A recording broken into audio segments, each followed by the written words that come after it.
Greetings, everyone. Welcome. My name is Gordon Mitchell. I'm the director of debate here at the University of Pittsburgh and an associate professor in the Department of Communication. I want to thank at the outset some key people who helped make this event possible here at the University of Pittsburgh, including Don Egolf, Peggy Chalice, Trish White, and the offices of the provost and the dean for their ongoing support of the William Pitt Debating Union. I also want to extend an official welcome on behalf of the American Forensic Association to our visiting debaters from Britain. And let's actually give them a hand, first of all, and welcome them to Pittsburgh.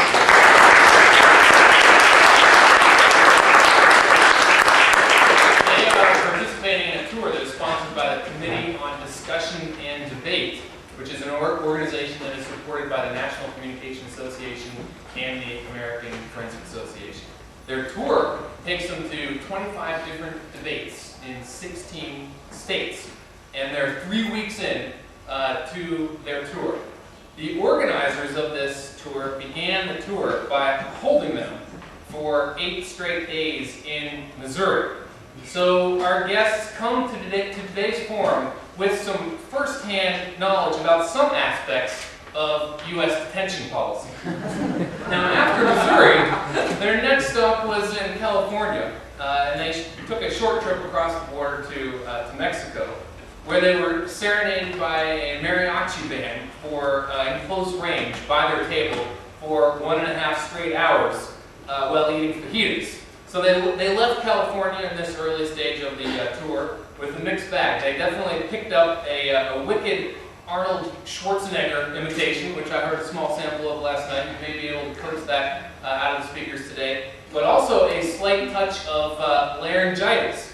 Now, luckily for us, Kenny Fleming's laryngitis has subsided and his voice has recovered. So he's back at full strength for this debate. And let me introduce Kenny Fleming and tell you a little bit more about him.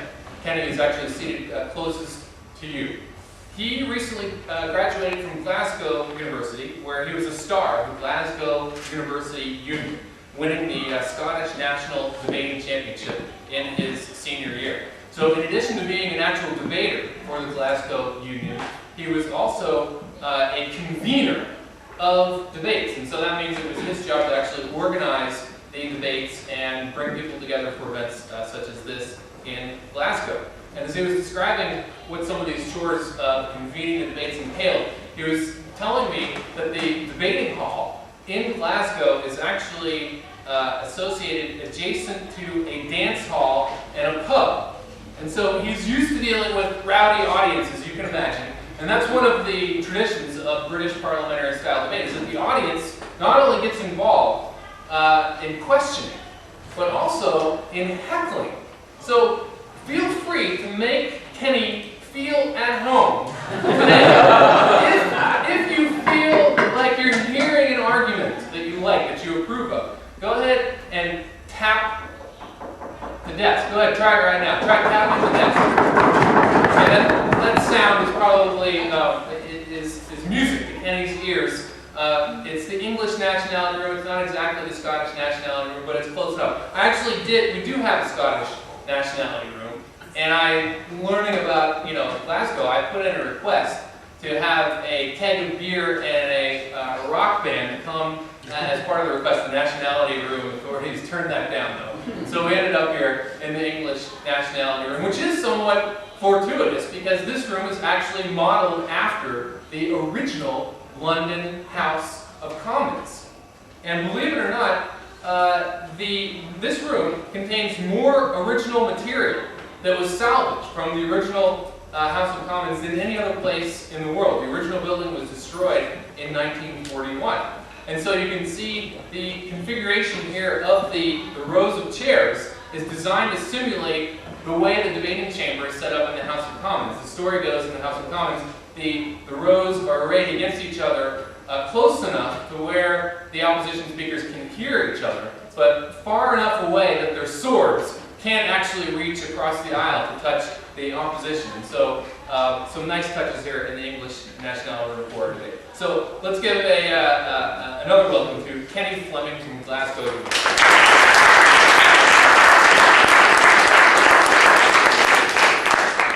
partner is Sean Owen. He's from Dillon Thomas Country in South Wales.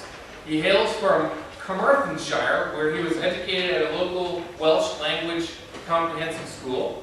He then went on to study law at Lincoln College and Oxford University, where he also traveled extensively with the Oxford Union on debating trips. Sean's family includes a number of Welsh socialists who enjoy nothing more than bashing American foreign policy. So you can guess that his creative powers might be tested today, being on the opposition side of the motion that this House believes Gitmo has got to go. While at Oxford, Sean was also president of the Liberty Group, which is a student organization that is basically the UK's version of the ACLU. And so please don't let the arguments that you hear from him today get back to his friends in the Liberty Group. Extend him that small courtesy. But I think that you will be fascinated to hear how these fantastic debaters actually are able to interpret a motion and produce an interesting debate on such a controversial topic, even though some people may think that it's difficult to oppose such a motion. So let's give a hand to Sean Owen.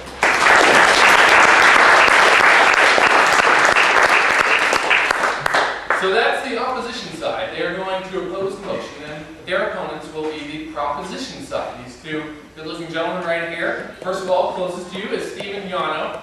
He attended Texas A&M University, where he helped found that school's National Parliamentary Debate Association debate team back in 1998.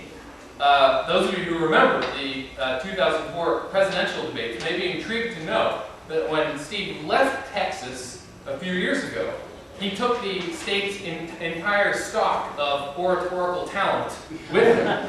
And he went on to Rochester University and the University of Syracuse, where he earned a Master's of Arts in the field of communication. Currently, he's a doctoral student at the University of Pittsburgh's Department of Communication, and he owns a ferret whose name is PP, who is almost completely blind, whatever that's worth. So let's give Steve a round of applause.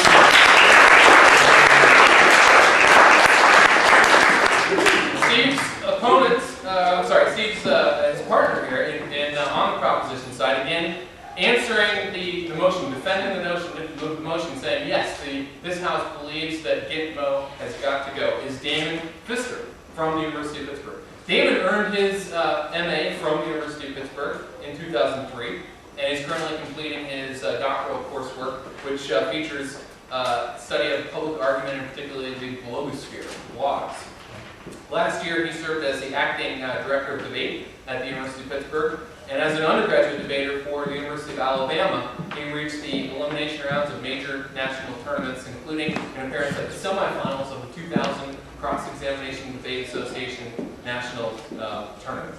He grows his own herbs in his backyard, and I think that you'll agree, after hearing him speak, that he truly is an organic intellectual. Let's give Damon Pfister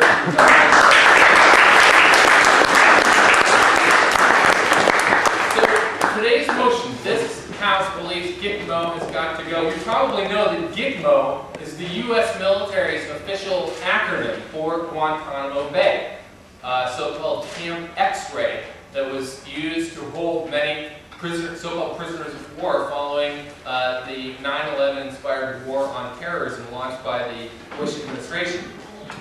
So we're going to be talking today about U.S. detention policy, about trying to strike a balance between national security and individual liberties. And before we get to the arguments, just a small tidbit about the role of U.S.-British relations. It's quite interesting.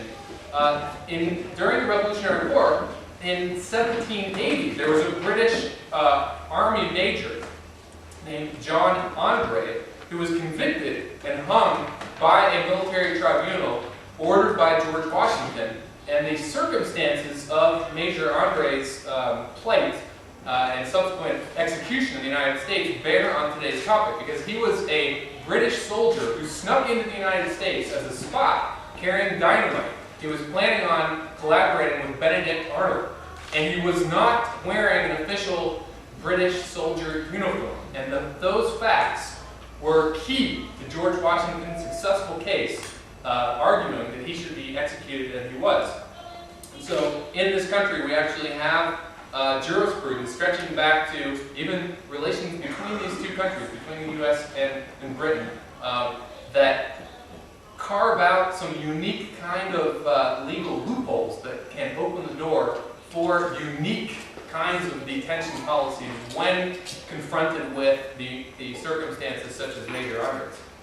The format of the debate is quite straightforward. You can see it printed on the back of your program. We'll have opening speeches by each speaker. First of all, we'll start off with Damon for 6 minutes. Then the first opposition speech will be from Kenny. Then we'll hear, coming back on the other side, a proposition speech from Stephen. And then finally, the second opposition speech from Sean for 6 minutes. I will be watching the time here up in the chair. When I knock 1 minute into the speech, that means protected time is expired and the opposing team can rise to ask a question in the middle of the opponent's speech. And the speaker who's at the podium has the option of taking the question and answering it during the speech, or they can turn it down. So you'll see how the British style of points of information work in this opening stage. Then we'll move quickly into the second stage where you get a chance to ask questions to the speaker. And I'll talk a little bit about the format there when we get there. And then finally we'll have closing statements, 5 minutes first from the opposition by Kenny, and then Damon will close the debate with a 5-minute proposition summary. So remember, this is designed to be an active audience debate, and of course Kenny's experience in Glasgow, we want to simulate as closely as possible as we can the experience of an audience approving of arguments that they like by tapping on their desk and hissing when they hear things that they may not approve of. And also, as you're listening to these arguments in the opening phase, keep in mind questions that you might want to ask. And it seems like we've got some competing discourse out there. Can we close the door? I think that might be good, so that the audience can concentrate on the questions. If you do have to leave during the debate, go ahead and just try to make it as quietly as you can. I understand some of you have 4 p.m. classes, but don't worry about that too much. So without further ado, let us welcome up to the podium the first proposition speaker for a 6-minute opening speech, and that is Damon Fisker.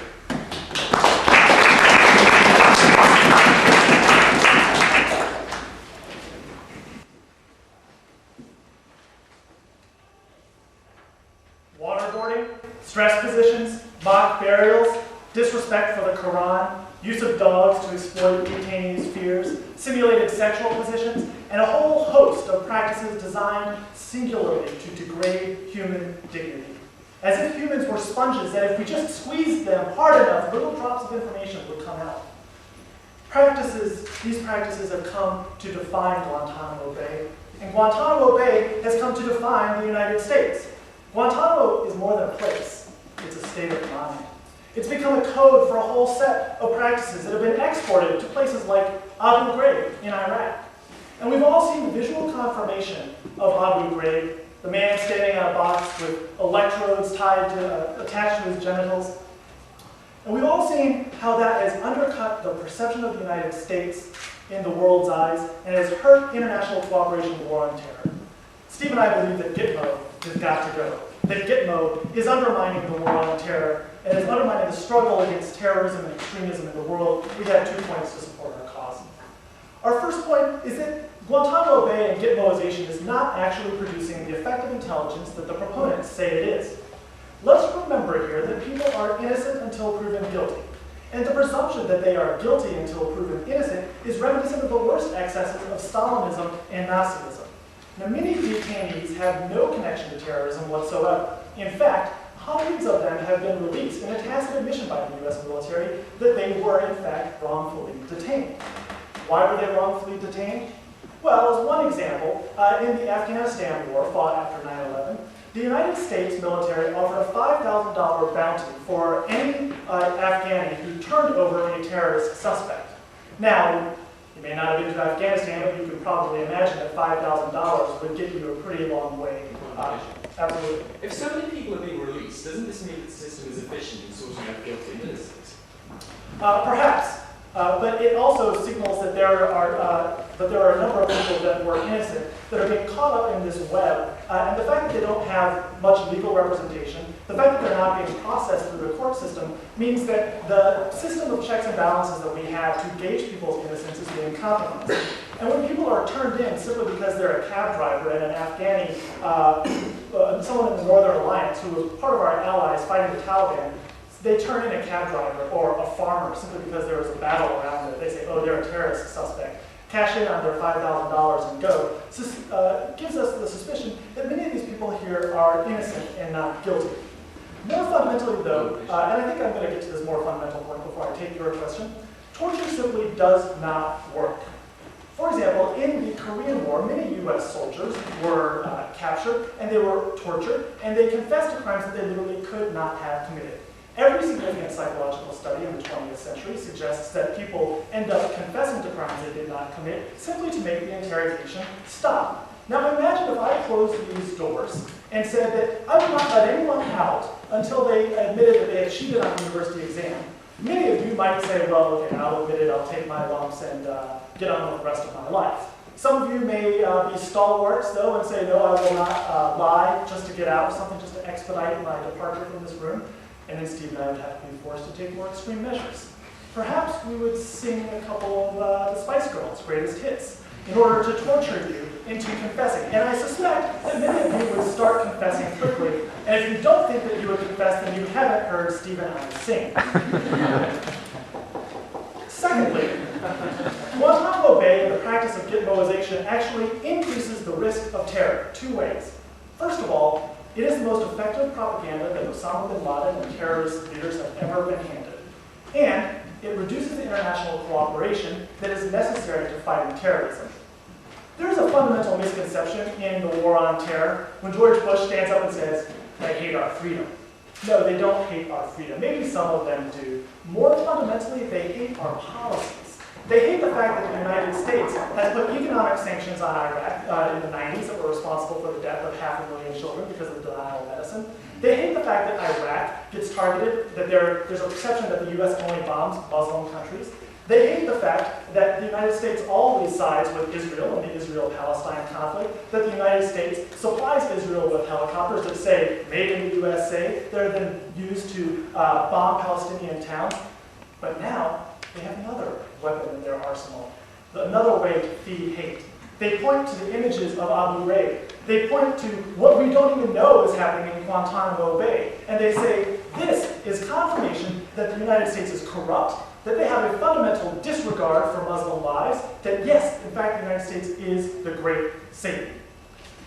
And so what happens is that these Islamists, these terrorists, these extremists are able to move moderates to more extreme positions. They're able to radicalize people that otherwise would not hate the United States.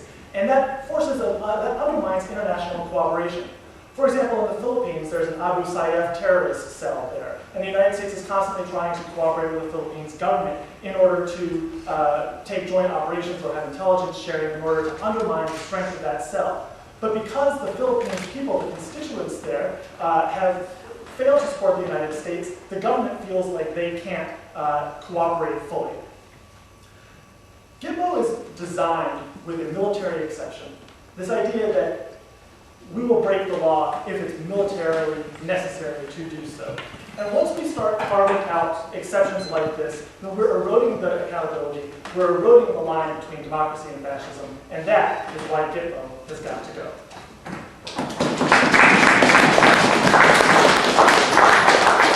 Thank you, David, for that fine opening speech. The job of the first proposition speaker is to interpret the motion, to develop a framework for the argument. And now we hear from the opposition how they plan to attack that framework. And for the first speaker, I'd like to welcome up to the podium Kenny Flint for 6 minutes.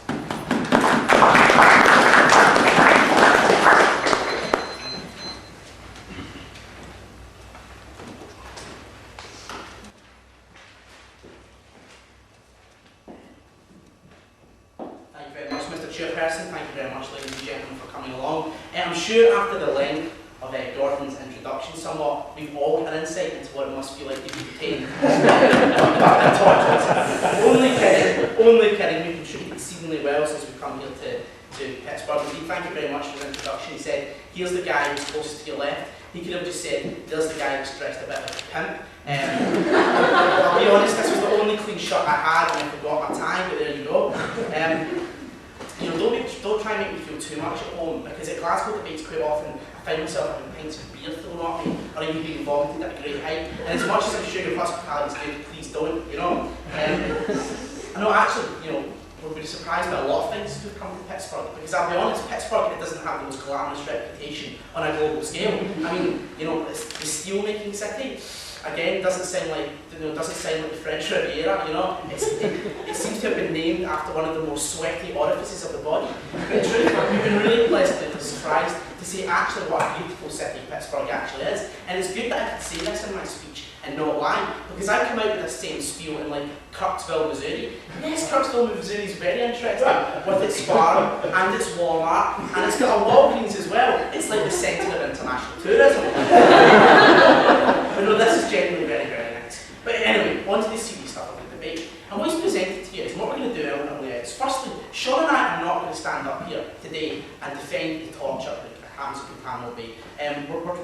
We think of ourselves as adequate debaters, or not quite that good. What we're going to defend today, ladies and gentlemen, is indeed the detention policy. And this is my first point of rebuttal, is that we don't consider the detention policy, the torture, something we have to defend, because that's not US official government policy.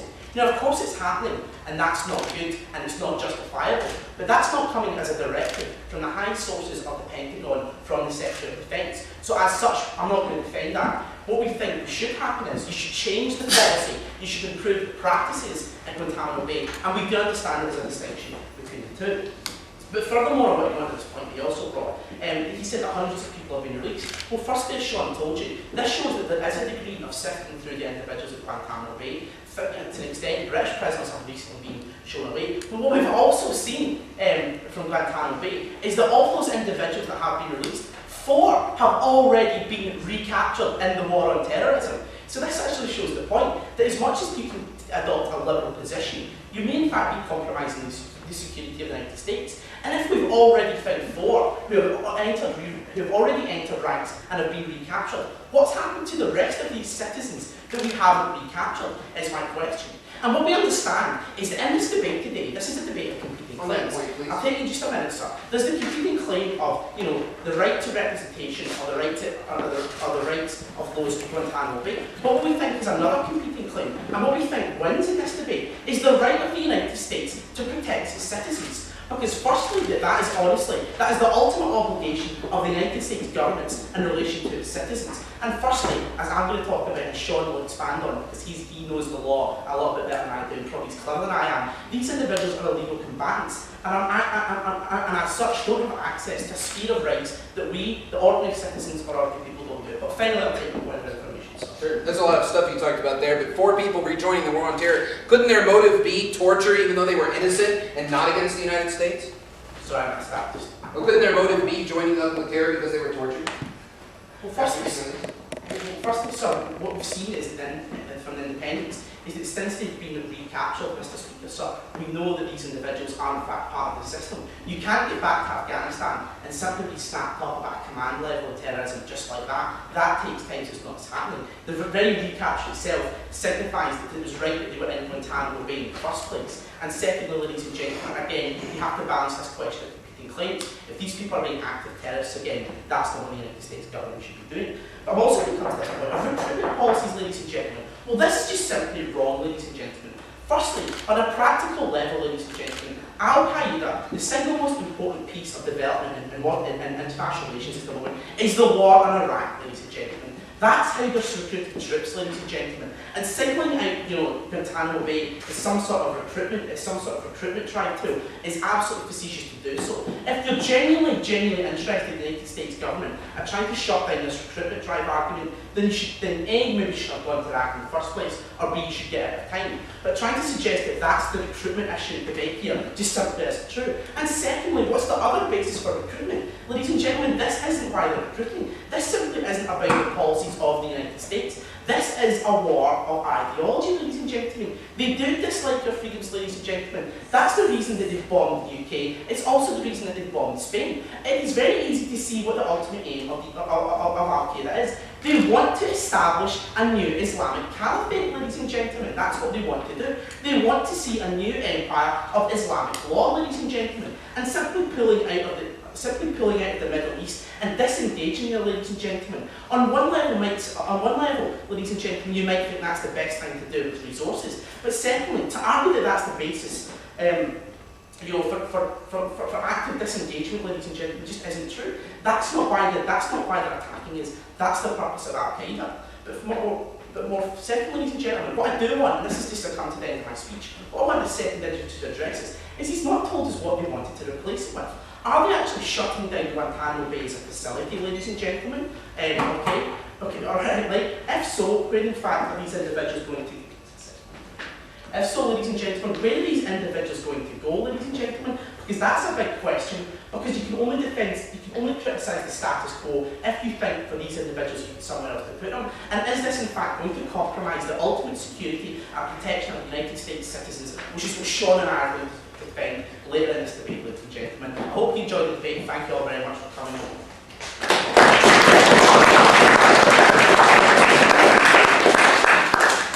Okay, so now we come back to the proposition side for the second speech. In favor of the motion again, this House believes Gitmo has got to go. Please welcome to the podium, Stephen Yano.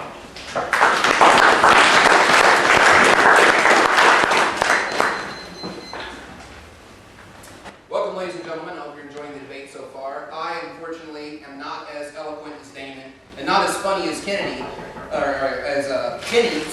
but I do have one thing going for me in the humor category, and that is I was educated in the state of Texas, as Gordon pointed out. And so one thing I do know about Texas is there are certain ways that we can treat cattle that are effective, ladies and gentlemen, but are not effective when we want to get information to fight the war on terror. And those practices are wrapped up in the ideology that David spoke to you about of Gitmoization. Right? This is the ideology. Kenny ends his speech speaking about a war of ideology. Perhaps this war of ideology is linked to this idea of Gitmoization, which I'd like to sort of review here. They say they're not going to defend the torture practices, ladies and gentlemen, but the detention, the policy of the way Gitmo operates, is this exception. It is the military exception that we are against, ladies and gentlemen. We're not against them necessarily closing down the Guantanamo base. We're against the idea of subverting democratic principles, ladies and gentlemen, human rights, to the idea of information by any means necessary. It flat doesn't work. Remember Damon's analogy of the sponge. The human condition is a bit more complicated than that. It's not as if I want to get information out of my students, many of whom are here today in the audience. They can tell you, I'd love to get the right answer out of them, but I don't throttle them to do it. I make appeasement to them, I make exception to them to make sure that they know there's something in it for them to get the information that I want out of them. And hopefully they won't reverse that policy when they realize they're not really getting their bang for their buck when they see my teaching methods compared to some of the other instructors in the room. So, let's go down some of the arguments that Kenny makes in his first speech of what they're going to defend. They argue that the torture policy is not a directive from the Department of Defense. Au contraire, ladies and gentlemen. Au contraire. Let's look at the response to Abu Ghraib that the director, the Department of Defense, the Secretary of Defense said about Abu Ghraib. Donald Rumsfeld said, "Why did they have cameras?" That was his response, ladies and gentlemen. The torture was secondary to the idea that it got out. Right? The torture was secondary. The policy to adjust for Guantanamo Bay or for Abu Ghraib or any torturous abuses was, why should the public know about this? The military exception thwarts the democratic ideal. War of ideologies that we can stop if we're against Gitmoization. Sir. So when we see that you're actually using examples of Abu Ghraib to win a debate about Guantanamo Bay, can you actually make the same comparisons between G-Bay and Abu Ghraib? I certainly can, because as David's pointed out in his first speech, the director of Guantanamo Bay, the person who set up the torture detainment information system there, was moved to Abu Ghraib to shape that prison up to get the information out of Iraqi insurgents to shut down the insurgency. And we see how well that worked, ladies and gentlemen. No insurgency today, right? All those bombings have stopped. It's great. You know, we have this constitution, everything's working. No, ladies and gentlemen, it's still violent over there. It's still bad. We haven't gotten the information we need, and we're just not going to do it when we treat a human being like a sponge that we can squeeze and twist to get the information out of them as we want. They say that many people have been released, and that makes the system appear efficient. And 4 have rejoined the war on terror since that time. Oh, ladies and gentlemen, let me speak to the virtues of having an efficient justice system. I think that's all we want, ladies and gentlemen, is guilty until proven innocent, round them all up, you look like you might have committed a crime, let's round you up, let's make it efficient, we'll question you if you haven't done anything wrong, let's go. Well, ladies and gentlemen, this idea flies in the face of all Western democracy, it flies in the face of all human rights, it flies in the face of the things that we hold most dear, the things that we're attempting to protect. I take issue with Kenny, no thank you. I take issue with Kenny at this time when he says that the rights of the United States are to defend the citizens. Ladies and gentlemen, we have something much higher that we need to defend from that, and that is human rights, freedom of speech, freedom of expression. The freedoms guaranteed to us in the Constitution are what the government is supposed to defend, ladies and gentlemen, not the citizens. Citizens come and go. Rights stay forever. I want you to keep that in your mind when you're deciding this today. What is it that we want to preserve? Do we want just a little bit of information now? As Damon said, the only sort of information that we got from them is that shopping malls are a target. Well, duh! I mean, I think we can all think like this, yeah, shopping malls are a target, but what specific thing have we gotten out of Guantanamo Bay that stops it? What specific thing? Sir? So, don't you understand that many of the principles that you're talking about, that are orthodoxy in Western jurisprudence, don't apply to these people because they are transnational actors, Mr. Speaker, who have no legal basis to get a sphere of protection you're talking about. I think that that's a good point, sir, and I think that one of the things we should be doing in the war on terror is holding up a justice system and a system of rights that people can admire and look at because it doesn't take exception to itself. I think the Guantanamo Bay practices and the practices of Gitmoization take exception to those fundamental rights for the purpose of defending our safety. Safety versus rights, I think we can take a high ground and say there are certain moral principles, principles of rights and principles of law that should never be compromised, ladies and gentlemen, in the face of any adversity. Finally, they say there's a better recruiting poster than Guantanamo Bay. That might be true. Iraq might be a wonderful recruiting poster for the war on terror. But consider this: guilt by association. We cannot get the international cooperation we need, as Damon pointed out in his first speech. We can't get that international cooperation if we are guilty by association with the same kind of horrors, the same kind of torture, the same kind of detention policy, guilty until proven innocent. I'm not going to make them defend torture. I think that's probably true. But this detention policy of guilty until proven innocent should be eradicated. We can't get assistance from the people who need to assist us in the war on terror. We can't win this war on terror if we behave in the same manner as the people we claim to be fighting. A final thought, ladies and gentlemen. What should we replace it with, they say? What should be the alternative to Gitmoization? How about the United States justice system? How about the courts of law that we have in Pittsburgh and many other places? How about the prison system? How about the criminal justice system, ladies and gentlemen? What's wrong with that? Isn't that what we're defending here? Isn't that what this battle of ideology is about? There are certain things we shouldn't compromise, ladies and gentlemen. That's why you should vote for the proposition. Thank you.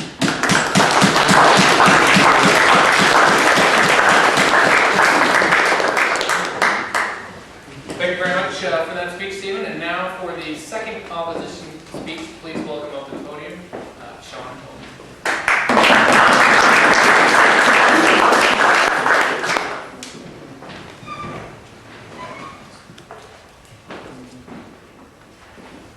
Hi, good afternoon, ladies and gentlemen. There's something very strange about this debate. It's having somebody from Alabama and Texas debating the liberal side, and then Kenny from the UK taking the very hard right-wing conservative side in this debate. But we don't mind. We think we've got a pretty decent case on this side of the House. Anyway, what I'm going to be talking to you about is why the US government's primary responsibility is to the security of its own citizens. That's going to be the main constructive point that I'm going to be making during this debate. But first of all, I want to pick up on some of the flaws in the government side today. And basically what I want to be telling you is that their cases rely to a large extent on confusion, on assertion, ladies and gentlemen. And I want to look into this in some kind of detail.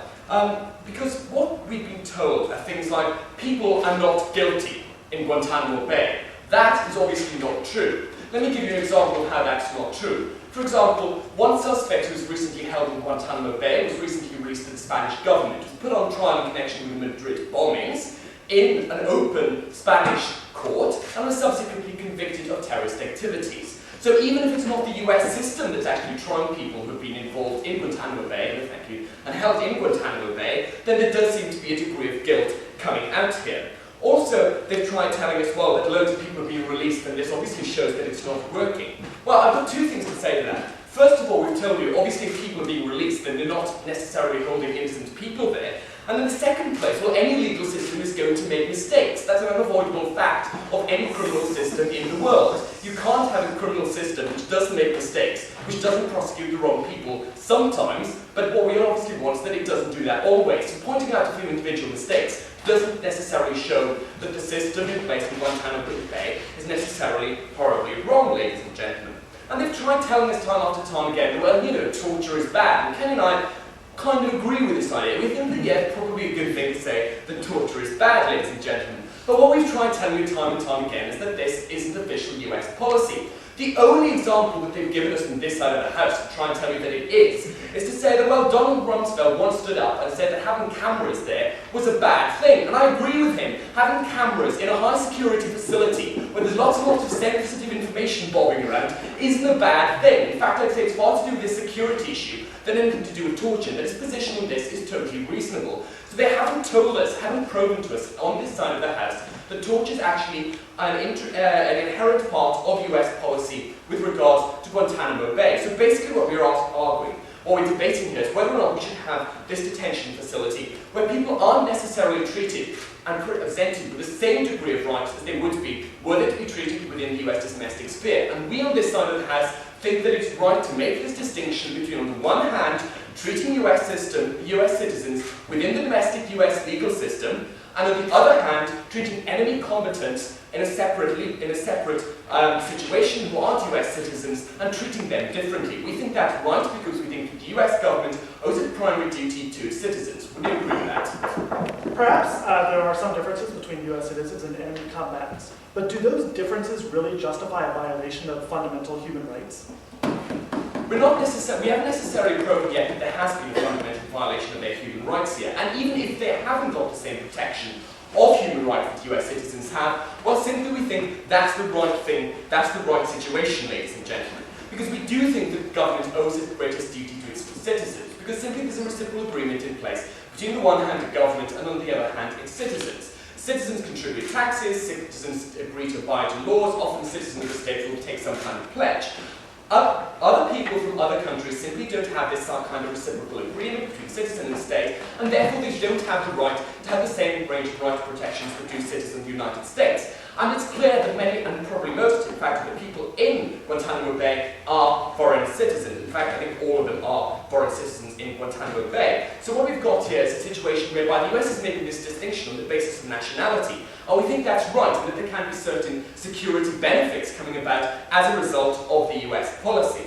Because while not necessarily always going to get the right evidence coming out of a situation whereby people are being deprived of rights, in some cases we think that there's a potential there for you to get greater information. And we think that's the right thing to do, because we think that what we've got here is a situation whereby we should be leaving the decision up to the US government as to how they should be treating these people and who exactly they should be detaining. Because what I want to tell you is that basically it's very easy for us to stand here without any real specific knowledge of the exact things which these people are suspected of, and to say, yes, we should be protecting their rights. I think it's far better, on the other hand, to simply allow the US government, which has A, specific knowledge, a sensitive knowledge regarding the accusations surrounding these people, and B, expertise and built up knowledge over the years of how to deal with these people. I think it's far better to allow the US government in its privileged position of specialization to actually go ahead and deal with these people, rather than for us to simply stand here in a nice liberal university and to go ahead and say, oh yes, US government, you're wrong. I think that the US government has a far better knowledge base here to go ahead and actually to make these decisions. And also, ultimately, we think there's an utilitarian argument to make here.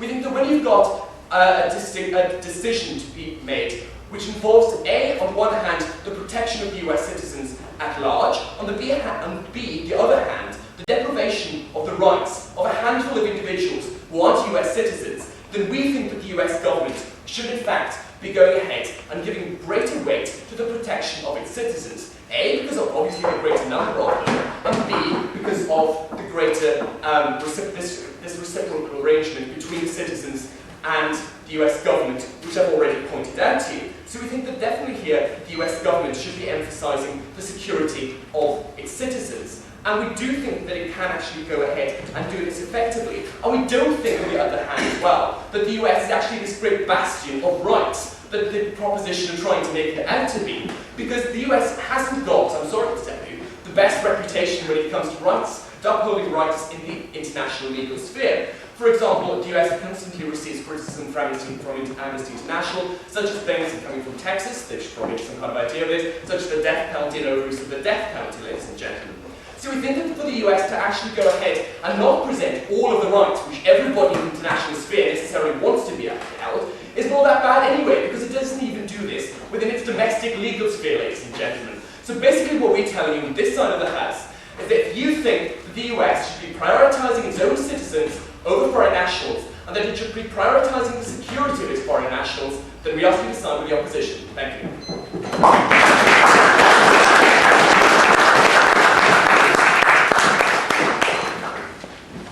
Okay, now we move into part 2 of the debate, and that is audience questions. So this is a chance for you to get involved by raising a point or asking a question to one side or the other. A small tip about audience questions is that they are best when they're like Valentine's notes.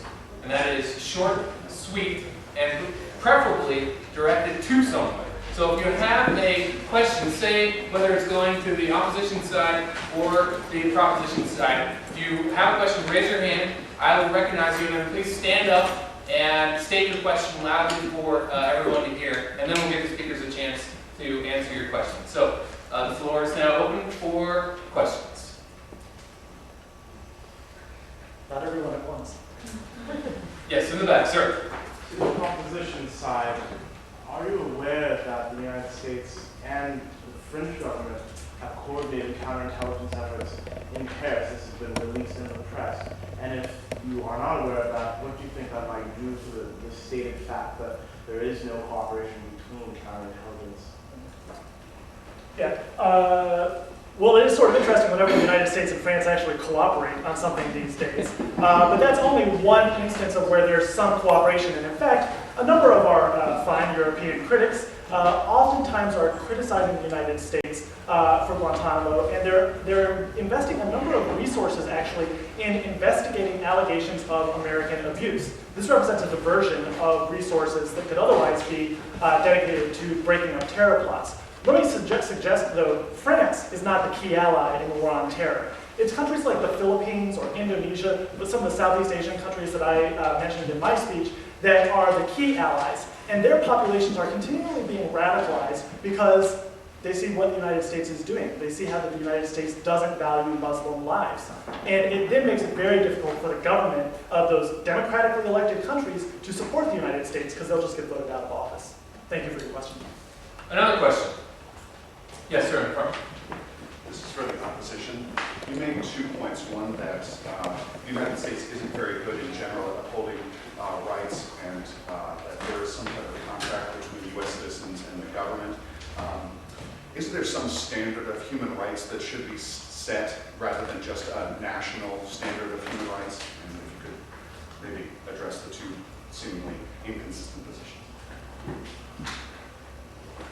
I think at the moment, human rights do still in the world have a predominantly national face, in that they do differ what are regarded as human rights, certainly within legal systems, differ from country to country.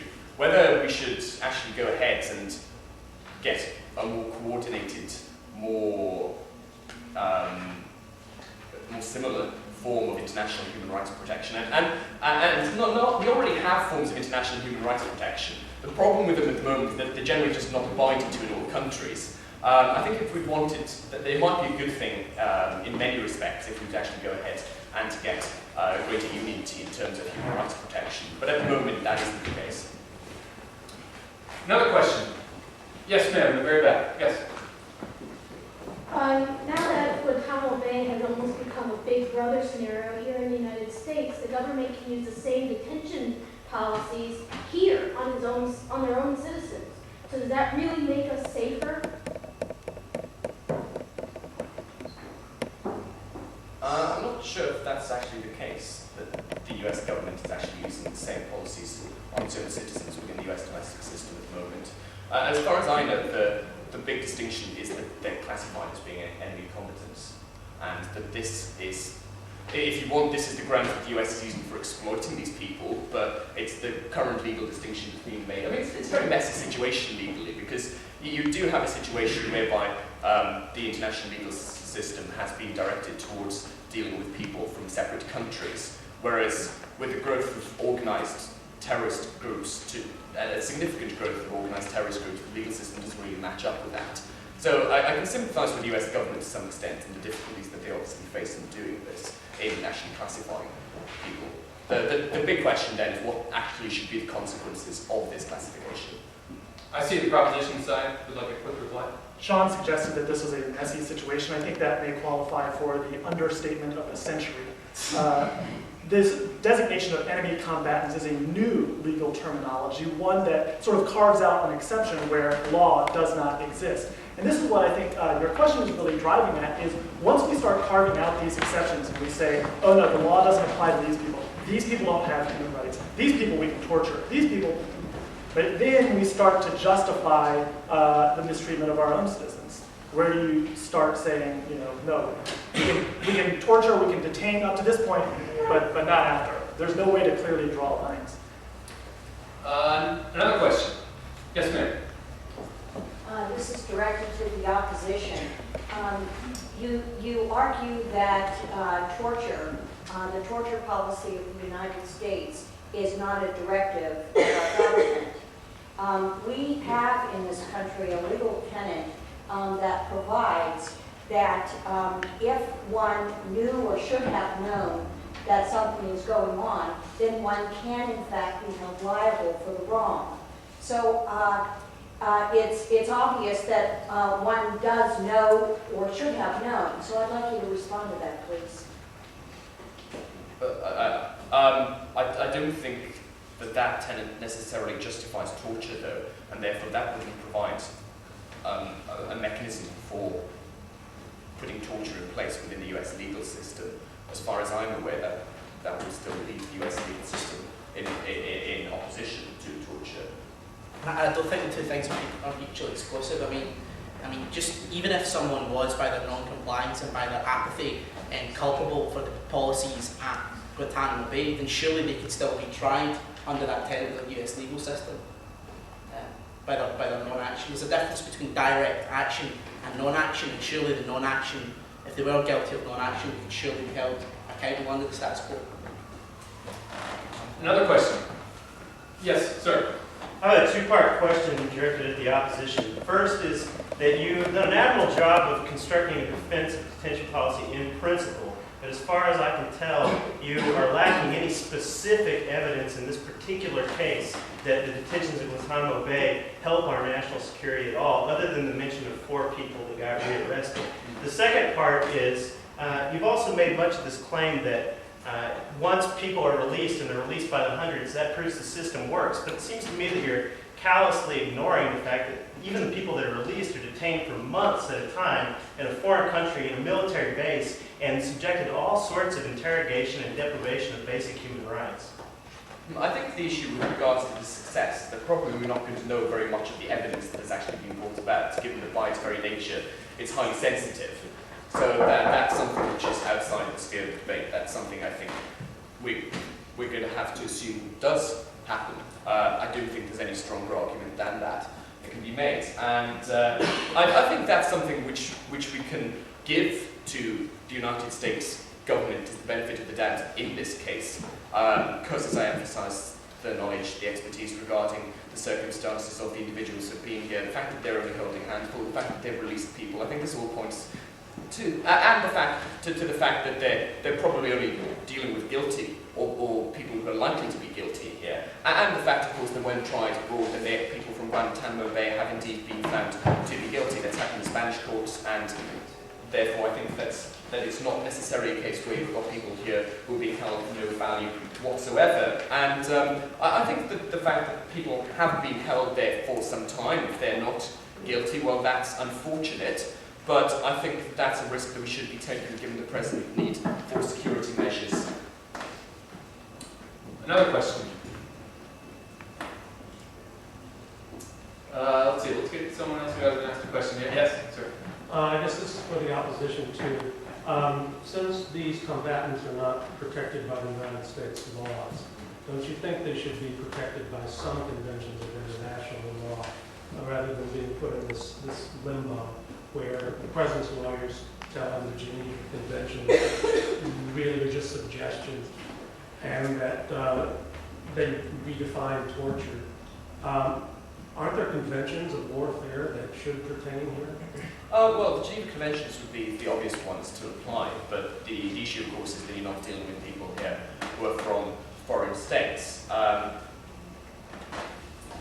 International law is quite an uncertain form of law at times. The US has a long history, in fact, of taking a flexible approach to interpretation. For example, during the Cuban Missile Crisis, it wasn't actually called a blockade that was put around Cuba, it was called a quarantine, and the reason for that was that if it had been called a blockade, then that would have been an act of war. And so you always had this dressing up of terms in the history of the US legal approach to international conventions.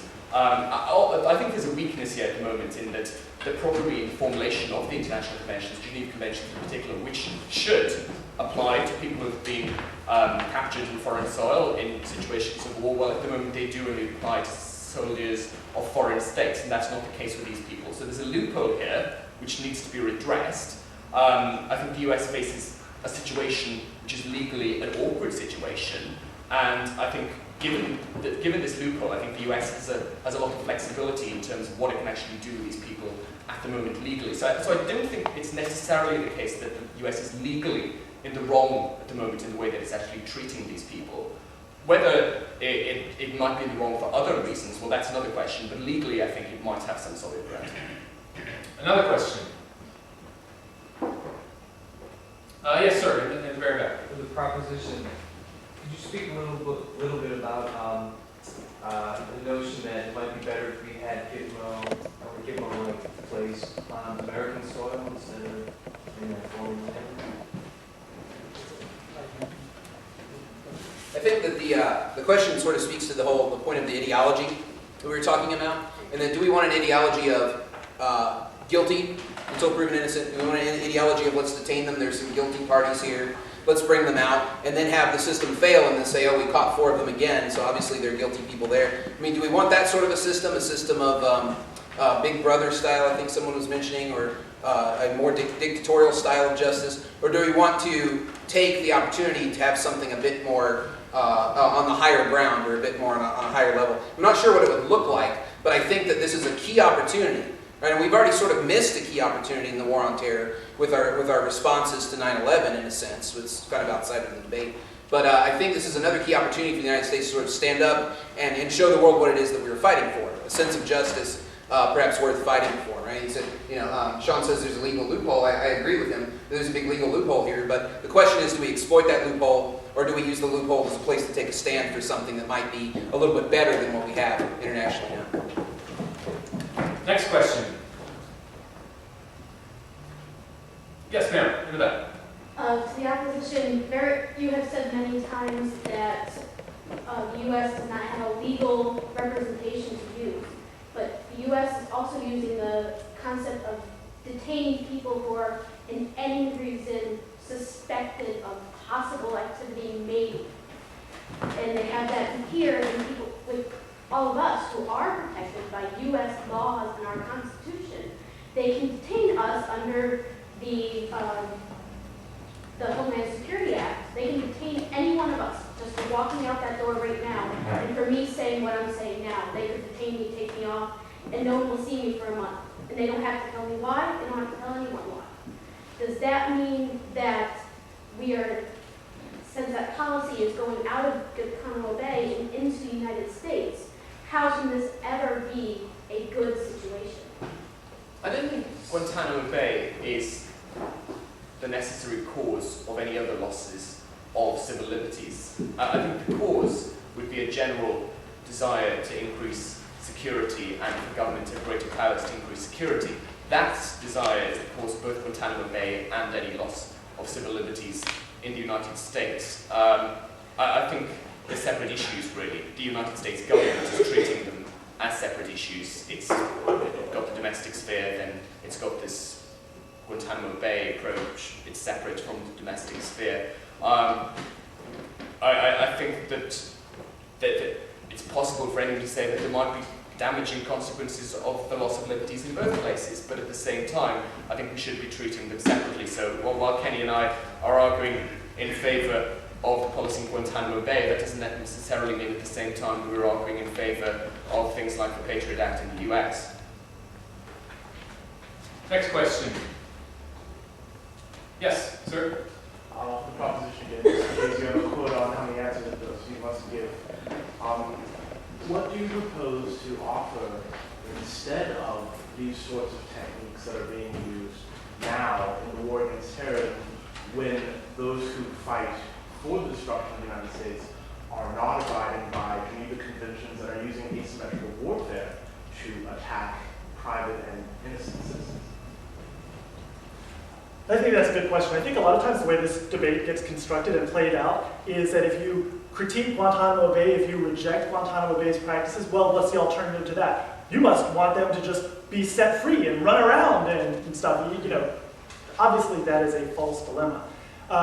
We are defending traditional law enforcement, which has been incredibly successful in breaking up terrorist cells and terrorist plots. You'll notice one of the examples that he uses of the person released from Guantanamo, got convicted, provided extra information on the Madrid or London bombings, which only goes to show you that I think traditional law enforcement techniques actually work. What's happened in Guantanamo is that they've created an incentive system where if you snitch on somebody else, you get an extra tube of toothpaste, or you get extra exercise or shower time, you get different amenities. Well, what this has created is an incentive system for false snitching. And so that it forces the US military and people interested in tracking terrorist leads down the wrong paths. It represents another diversion of resources. Paired with torture not really, getting the type of information we need to stop terrorism, I mean, I don't see that there's a particular advantage of Guantanamo Bay over and above traditional forms of law enforcement. We have time for about two or three more questions. Anyone? Yes, sir. Can you keep Gitmo and Gitmo in touch? No. Because Guantanamo Bay exists in an excluded area where no law really applies, and as long as the United States refuses to grant these enemy combatants full human rights, then the torture is going to be able to continue to fester. And that's the thing about torture and terrorism, is that it thrives as part of an underground economy. So as long as there's no oversight, as long as lawyers are denied the opportunity to speak with their clients regularly, as long as the Red Cross is denied access to the caging areas where these prisoners are kept, then these abuses are going to continue just because there's no oversight. I think there's a difference between, in principle and in practice. In principle, long-term detention may be a good idea, but in practice, without the types of human rights protections and legal protections and procedural due process protections, these abuses are inevitable. These abuses will continue. Another question. Yes, sir. Just as a follow-up, law enforcement is usually a reactionary vehicle. What sort of prevention methods would you suggest? Yeah. Well, I don't think that's true. I mean, look at the way they built moles into the mafia, and they've released the little fish, or dangled some carrots in front of the little fish so that they incriminate the big fish. I don't think that law enforcement is entirely just sort of reactive. There's lots of proactive things that they can do. And if you can get terrorists to cooperate in ways beyond torture, you can be sure that the information that they're providing is more plausible, is more true, is more useful in the war on terror, or any fight against terrorism. Can I add to that? Sure. Yeah, I think we all know Louis Freeh published this very controversial book about his time as the director of the FBI recently.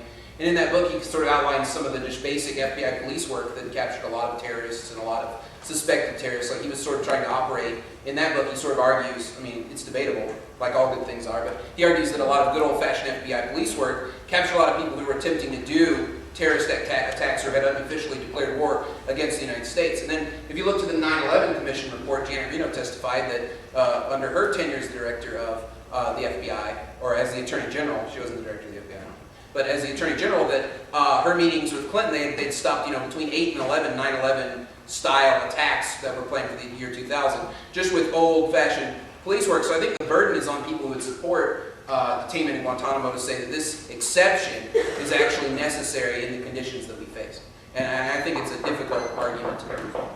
Thank you very much, and thank you, audience members, for your excellent questions. I think you've done a nice job pushing this debate along and adding some wrinkles into the argument. We started off with the opening speeches, then we had the audience questions, and now we're moving to the final stage of the debate, which is the closing statements. These are the summaries by each side.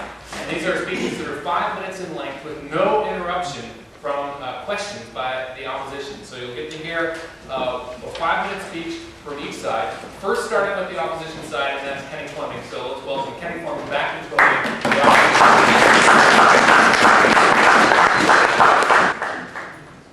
Thank you very much, ladies and gentlemen.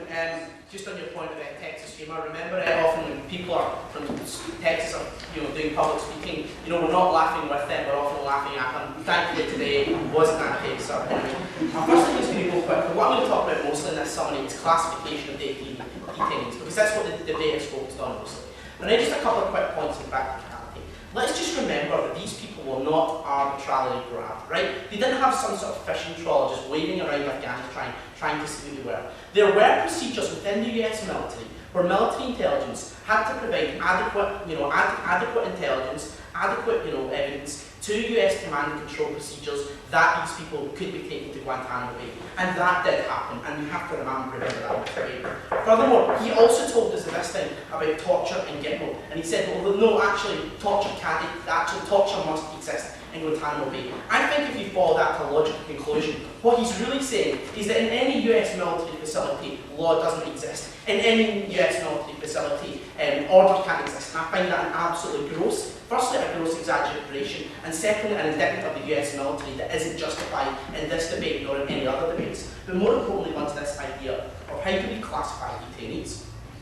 The lady over there brought this question of the fact that the Patriot Act, I think, was the thing about what we can do, and she also brought this thing about the US Constitution. Well, firstly, here's the difference. The US Constitution exists to protect the United States citizens. These people aren't United States citizens, so they can't expect that seal of protection. Secondly, and I'll come to the other point of fundamental human rights in a minute, secondly, this point, is there any logical or empirical connection between the establishment of domestic legislation in the form of the Patriot Act and what happens in Guantanamo Bay? I don't actually see what the causal relation is there. The second one, and then we also had this gentleman, but more importantly on the classification of detainees. And someone brought the point of the Geneva Convention.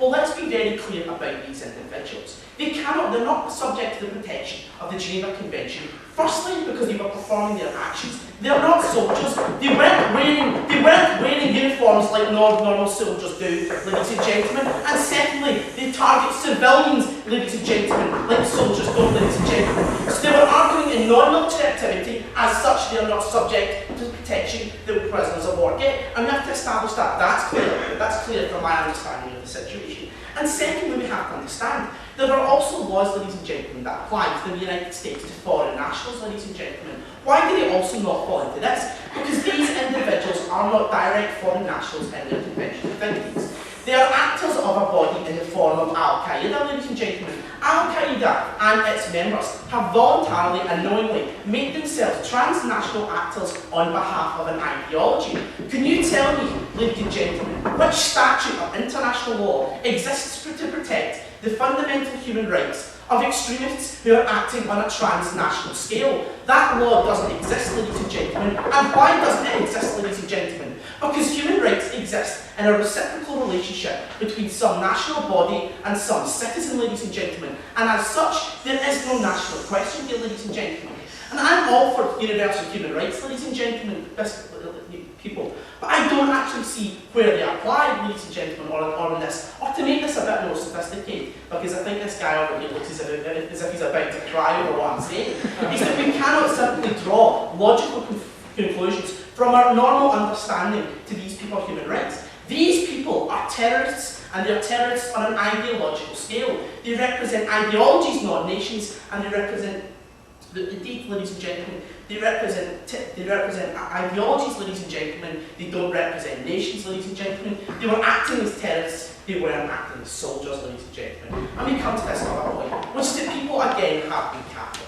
And we want this to be a debate about competing harms. And we have to think about something over this. Does this House actually value, even if you are someone of a natural liberal mind point, do you naturally value normal Western orthodoxy and the human right it protects for a group of citizens to whom this body of opinion does not naturally apply over, ladies and gentlemen, the protection and the security of your own citizens? Because let's be very clear about what we're talking about. As liberals, ladies and gentlemen, and the people who actually in the room are, we very often forget that the people that we're talking in this debate, ladies and gentlemen, are people who are campaigning for freedom of speech. They are the people, ladies and gentlemen, who want to destroy freedom of speech, ladies and gentlemen, for dogmatic reasons. So when this House comes to its decision, it has to remember, ladies and gentlemen, that the proposition have appealed to international statutes of international law, of which there are none. They have argued for fundamental human rights and the protections that they give, when, ladies and gentlemen, these individuals, by their own actions, have absolved themselves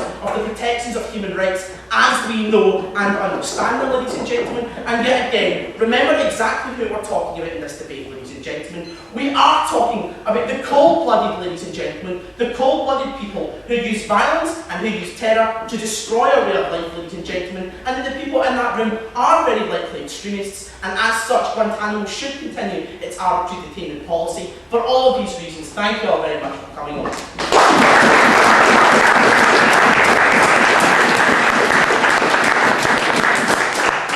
So the final speech in the debate will be the summary, the closing statement by the proposition side, a 5-minute speech from David Fisker.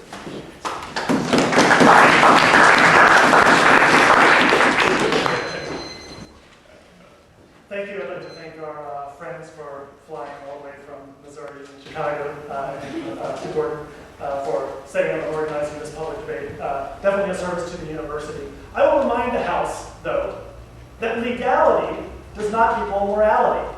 That legality does not equal the most pragmatic policy option. That seems to be what the crux of our opposition's defense is that, look, under international law, these people don't have rights. Right? They're not combined with, they're not connected to states. They don't pay taxes. Well, I'm afraid I have a confession to make of my own. I don't pay taxes either because I don't make enough as a graduate student in order to actually be taxed by the government. Now, I hope, well, this is just our taxes. I hope that doesn't mean that I should be tortured because I don't pay taxes. Taxes don't give you rights. The fact that you are a human gives you rights. The fact that you breathe, that you love, that you fear, that gives you rights. And this is fundamentally what we're talking about. But even if you show disdain for the Guantanamo detainees, if you don't believe that they have rights, that they are violent terrorists or whatever, there's a very strong pragmatic reason why we should abandon Guantanamo Bay, why Gitmo has got to go, and that is that torture is not giving us any good information. It's diverting resources that could be dedicated towards the war on terror. It's stopping international cooperation that could better be disrupting terrorist plots and terrorist cells. And it is the biggest recruiting poster that Osama bin Laden and Zarqawi and all of these other al-Qaeda leaders can point to say that the United States is, in fact, the great savior. Now,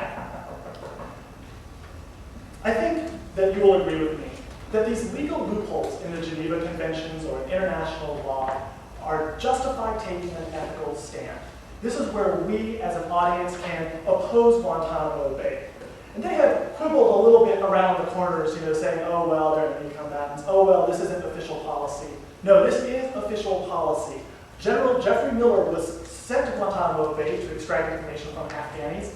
He did. Then he was sent to Abu Ghraib to Gitmoize that prison in the wake of the Iraq conflict. He did. We all saw what happened. There's a fundamental question of how best to reduce terrorism. Let me propose that terrorism thrives in the underground. Terrorism thrives where there is no light to shine on it. And what we need is to shine the light on terrorists. We need to track their financial transactions. We need to develop human intelligence that infiltrates their cells. And we need to put them on trial so that the entire world can see how mistaken they are, how fundamentalist they are, how disturbed they are. We don't achieve that when they're festering in some cell in Guantanamo Bay. The only thing that that achieves is to provide people with material to rumor monger. Right? Well, what's happening in Guantanamo Bay? Ooh, we've seen the pictures from Abu Ghraib. We've seen, ooh, that's bad. And we keep getting hints that there's even worse pictures out there. But we don't even have pictures from Guantanamo Bay. I cannot imagine the type of torture going on there. Law enforcement has had a number of successes, both in breaking up terrorist plots and also breaking up things like the mafia in the United States. Law enforcement is preventive, it's not just retroactive, and it is the best model to pursue the terrorists. There is a certain amount of sort of surrendering of the dignity of a country when we adopt their own tactics against them. This is exactly what happened in Vietnam. We had to burn the village in order to save it.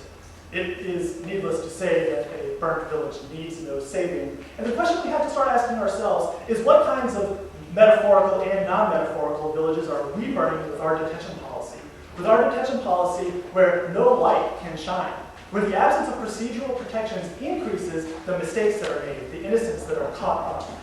But what sort of mistakes will we look back on in a number of years? There is no question that the legacy of Guantanamo Bay and Gitmo will be signed in blood. Now, it's just a question of whether or not we will sign our names in blood supporting that policy. Thank you.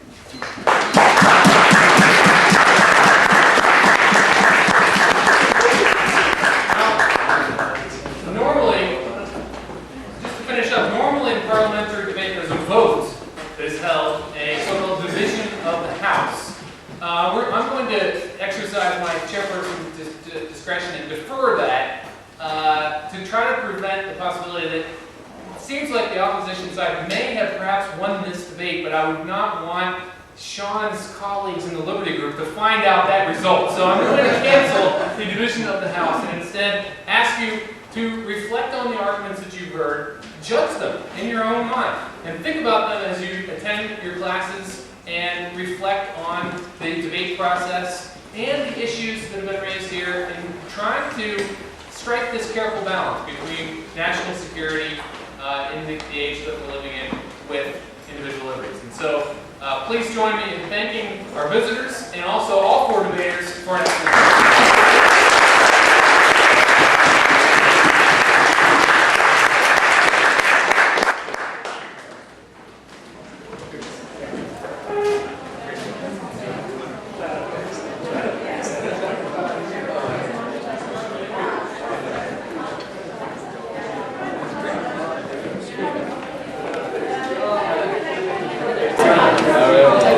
Steve, should I just hit record again? Yeah.